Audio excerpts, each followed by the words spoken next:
नमस्कार मैत्रिणींनो, लक्ष्मीच्या पावलांनी या मालिकेच्या आजच्या एपिसोडमध्ये आपण पाहू की अजून नवरी मुलगी मंडपात आली नाही, त्यामुळे सगळे पाहुणे एकमेकांशी बोलत असतात की नेमकी काय प्रॉब्लेम झालाय.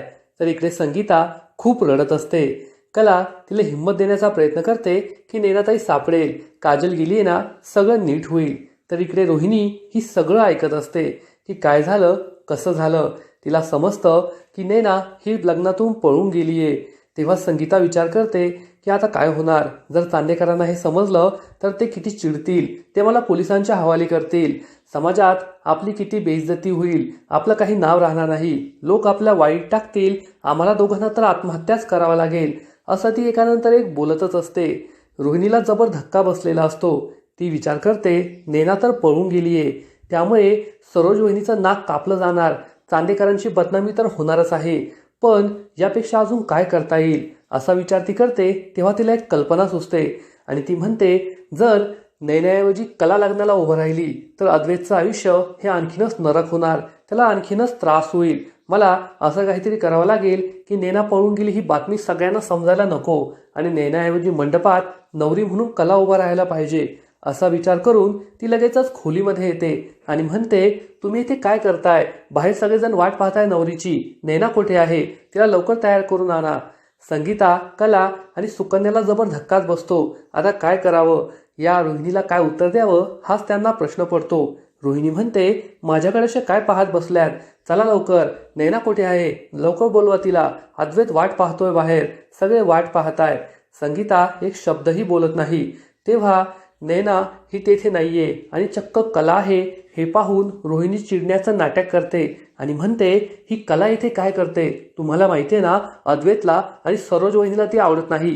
कितीदा अपमान केला हिने त्यांचा. त्यांना जर कळलं ना तर ते खूप चिडतील. आत्ताच्या आता तिला इथून हाकला. असं म्हणून रोहिणी ही कलाला म्हणते, निघ इथून, येथे कशाला आलीयस तू? तेव्हा संगीता ही रोहिणी समोर हात जोडते आणि म्हणते, रोहिणीताई, तिला काही नका बोलू, लेक आहे ती माझी. हे ऐकून रोहिणी मोठा धक्का बसल्याचं नाटक करते आणि चिडून म्हणते, काय ही तुमची लेक आहे का?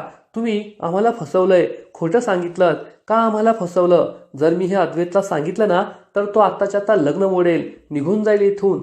सरोज वहिनी सुद्धा खूप चिडतील. संगीता ही चक्क रोहिणीच्या पाया पडते आणि हात जोडून म्हणते, नको रोहिणीताई, कोणाला काहीही सांगू नका, आम्ही खूप टेन्शनमध्ये आहोत. रोहिणी विचारते, काय झालं? तर संगीता सांगते की आमची नैना पळून गेलीये, ती येथे नाहीये. रोहिणी पुन्हा एकदा धक्का बसल्याचं नाटक करते आणि म्हणते, हे काय बोलताय तुम्ही? तुमची मुलगी पळून गेली का? तिला जर लग्नच करायचं नव्हतं तर तुम्ही इतका मोठा घात कशाला घातला? आणि हे तुम्ही काय करताय? फक्त आम्हाला फसवताय. आधी ही कला तुमची मुलगी ते आम्हाला सांगितलं नाही आणि आता नैना सुद्धा पळून गेली. याचा अर्थ हा सगळा तुमचा प्लॅन होता. या कलाचा आदिवचा राग आहे ना, सरोज वहिनीवर राग आहे. तुम्हाला आमचा बदला घ्यायचा होता, त्यांना धडा शिकवायचा होता, त्यामुळे तुम्ही हा सगळा प्लॅन बनवला. तुम्ही आम्हाला फसवलंय. आता आम्ही तुम्हाला काही सोडत नाही, तुम्हाला पोलिसांच्या हवालीच करतो. असं म्हणून ती चक्क पोलिसांना फोन करू लागते. त्यावेळेस कलाही तिच्यासमोर हात जोडते आणि म्हणते, रोहिणीताई, माफ करा आम्हाला, असं काहीही करू नका. आम्ही खूप अडचणीत आहोत. माझी आई तर जीव द्यायला निघाली होती, आत्महत्या करत होती. तुम्ही तिला अजून त्रास देऊ नका. आपण यातून काहीतरी मार्ग काढू. माझी बहीण काजल गेलीये नैना दीदीला सापडवायला. नक्कीच ती सापडेल आणि त्यानंतर हे लग्न होईल. तेव्हा कुठे रोहिणी ही शांत झाल्याचं नाटक करते. इकडे काजल तिच्या सगळं मित्रमैत्रिणींना बोलवते आणि संपूर्ण कोल्हापुरात नैनाला शोधण्याचा प्रयत्न करते. तर राहुल आणि नैना हे एका ठिकाणी येऊन थांबतात. तेव्हा नैना ही राहुलला विचारते, तू येथे का गाडी थांबवलीये? आणि मला सर्वात आधी सांग, आपला प्लॅन काय होता? तू लग्नात येणार होता आणि सर्वांना सांगणार होता की तुझं माझ्यावर प्रेम आहे. मग आपण दोघे लग्न करणार होतो. मग तुम्हाला पळून का आणलं? प्लॅन चेंज का केला? राहुल हा नैनाला समजावून सांगतो, जर मी असं केलं असतं तर लग्नात कुणीही माझं ऐकलं नसतं. सगळ्यांनी जबरदस्ती तुझं लग्न अद्वैतशी लावलं असतं आणि मी ते सहन करू शकलो नसतो. त्यामुळे मला असं वाटलं की आपण पळून जाऊन लग्न करूया. आता आपल्याला थांबवणारं कुणीही नाहीये. हे ऐकून नैनाला खूप आनंद होतो. तू माझा किती विचार करतो, माझ्यावर किती प्रेम करतो, असा विचार करून ती राहुलला मिठी मारते. राहुल सुद्धा खूप खुश होतो आणि त्यानंतर हे दोघे दुसरीकडे जायला निघतात. इकडे रोहिणी ही संगीता आणि कलाला सांगते, यातून एकच मार्ग आहे. जर तुम्हाला ही बदनामी टाळायची असेल, नैना येऊपर्यंत या कलाला नवरी म्हणून मंडपात उभं करा. हे ऐकून संगीता आणि कलाला जवळ धक्काच बसतो. संगीताला ही गोष्ट पटते आणि ती कलाला म्हणते, बरोबर आहे ना, काय चुकीचं आहे यात, आपली वेळ निघून जाईल. परंतु कला त्यासाठी नकार देते आणि म्हणते, मी असं नाही करणार आई, हे चुकीचं आहे, आपण त्यांना पुन्हा एकदा फसवतोय. तर रोहिणी म्हणते, तुम्ही आधी फसवलंय ना, ती फसवणूक कळू नये म्हणून हे सगळं करावं लागणार आहे. संगीता ही कलाला समजवण्याचा प्रयत्न करते, परंतु कला ही काहीही ऐकून घेत नाही. तर दुसरीकडे बाहेर सगळेजण नैनाची वाट पाहत असतात. ती अजून का आली नाही हाच विचार सगळ्यांना पडलेला असतो. रोहिणी निघून जाते तेव्हा संगीता ही कलाला समजवण्याचा प्रयत्न करते, तू नवरी म्हणून उभी राहा. परंतु कला त्यासाठी नकार देते. संगीता तिला सांगते, हे लग्न तुला करावंच लागेल, कारण माझ्याकडून खूप मोठी चूक झालीये. लग्न थाटामाटात व्हावं यासाठी मी आपलं घर गहाण ठेवून 20 लाख रुपयांचं कर्ज घेतलंय. आणि जर तुझ्या बाबांना हे समजलं ना तर खूप मोठा गोंधळ होईल, ते तर माझा जीवच घेतील.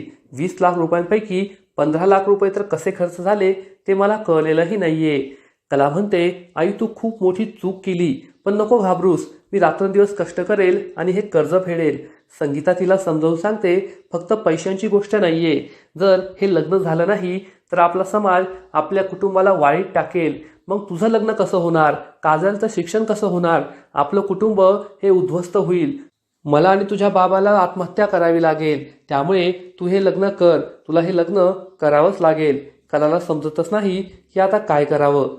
पुढील एपिसोडमध्ये आपण पाहू की कला ही नवरी म्हणून उभं राहायला तयार होणार नाही. त्यावेळी रोहिणी खूप चिडणार. इकडे सरोज ही नैनाच्या रूम बाहेर येईल तेव्हा रोहिणी त्यांना धमकी देईल की आता सरोज वहिनी आलीये, मी तिला सगळं सत्य सांगते, तुम्ही तुमचं पाहून घ्या. मग कला काय निर्णय घेणार हे तर येणाऱ्या एपिसोडमध्ये कळेलच. परंतु तोपर्यंत लक्ष्मीच्या पावलांनी या मालिकेचे असेच नवीन नवीन अपडेट्स सर्वात आधी जाणून घेण्यासाठी व्हिडिओला लाईक करा, शेअर करा आणि चॅनलला सबस्क्राईब करायला विसरू नका. धन्यवाद. नमस्कार.